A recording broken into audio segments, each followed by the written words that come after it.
Well, we've reached the end of my list, so let me just do a quick recap of the 8 hacks for online education and facilitation. As I've shared, the 8 hacks are organized into 2 categories, design and delivery. The first hack is chunk content. So remember to break up your material into smaller bite-sized learning so that you don't stress people's short-term memory and trigger cognition overload. Try to keep things within 7 bits of information, and also don't speak for more than 15 minutes at a time. Second, consider using the flipped classroom format. This is where you have your students acquire information and knowledge before coming to class. And then during class time, whether it's face-to-face or virtually, you use that time to help them apply the knowledge.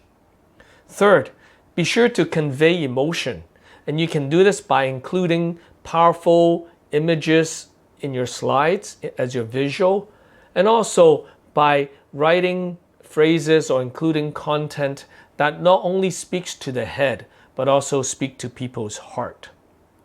Fourth, enhance communication. So remember to respond to email messages, chat messages from students and participants within 24 hours. Also, make it a habit to send out reminders, to pause in your talk, in your meeting frequently, to give people a chance to ask questions and to get the feedback. Be sure to give clear instructions and include good grading rubrics if you're giving out assignments. To enhance the delivery of your online experience, there are 4 things you can do.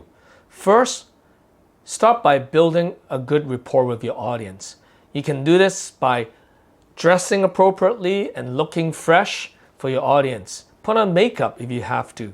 It sends a clear message to the people that you want to be there, you're excited to be there.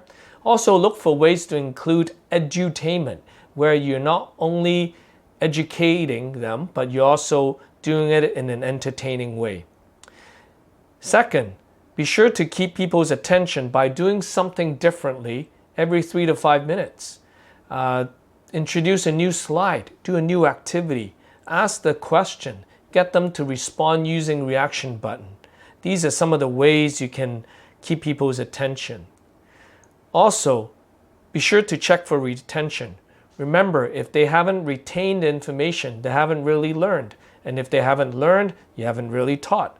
So it's a good practice to include a fun, short, yet meaningful quiz after each major section. And finally, make it an effort to strengthen connections with your audience. You can do this by using good technology, so make sure you set your audio and visual appropriately. And also, you can strengthen connection by paying close attention to people's psychology.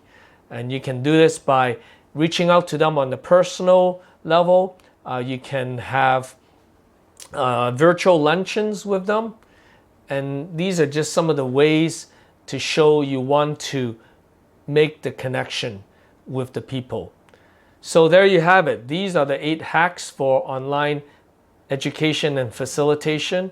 As I said in the very beginning, they may sound so trivial, they may sound so small, like chili, but by applying these tips consistently, you will see a difference. So all the best to you, and thank you for taking the time to watch this video series.